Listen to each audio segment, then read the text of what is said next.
Selamlar saygılar arkadaşlar, bu videomuza inşallah ki həmişə üzgülər və cibiz dolu olsun. Mən Yasin Türkü və bu videoda gəlmişəm Türkün 5 iftixarlı və qəhrəman qadınlarından ad aparam. Və əlbəttə bunu deyim ki, traktorun qəhrəmanlığı, traktorun şampiyonluğu biz türkülərə kutlu olsun. İnşallah bu il kimi hər il şampiyonluq hissini təcrübə eləyərik.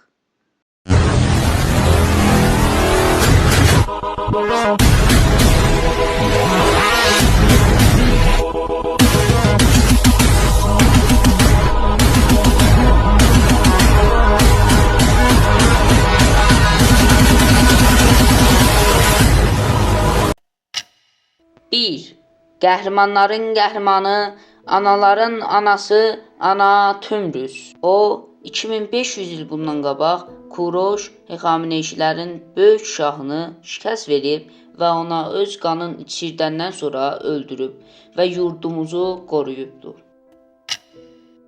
2. Təbrizin qadın aslanı Zeynəb Paşa. Qacar dövrəndə xalqımız çörək muhtacı idi. Amma bir türk qadını ayağa qalxdı. O silah əlində, kişilər və qadınlar arxasında bazarı əlinə aldı. O bu işi ilə zənginləri qorxuya saldı. Zeynəb Paşa təkcə bir qadın dəyildi. O inqilabın səsi və türk qızının qeyrətinin nişanı idi. 3. 93 harbində Ərzurum yanırdı. Amma bir ana, Nənə Xatun əlinə balta alıb Əziziyyə qələsinə getdi.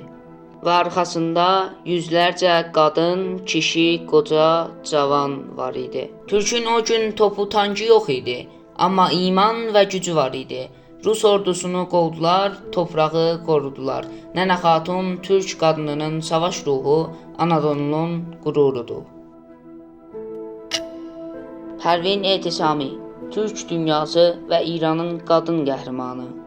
Pərvinin qəlbi və düşüncələri hər zaman Türk və İranın qadınlarının azadlıq və hüquq savaşıdır. Onun şeirlərində bir qadın dünyanın ən güclü varlığıdır.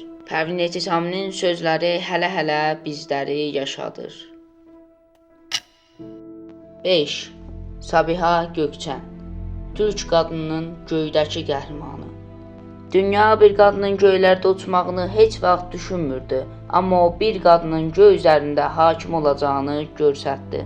Türkiyənin ilk qadın pilotu, dünyanın ilk qadın savaş uçaqlarının pilotudur. Sabiha Gökçən uçduqca bizə hər zaman göyləri fəth eləyə bildiyimizi yada gətirir. Əlbəttə bu 5 dənə bizim iftixarlı qadınlarımızdan idi. Bizim necə iftixarlı qadınlarımız vardı. Əgər bu cür videolar söydüysə, həttəmən kommentlərdə deyin ta ikinci partında düzəldim. Like, comment, subscribe yadınızdan çıxmasın. O birisi videolardan gülə-gülə.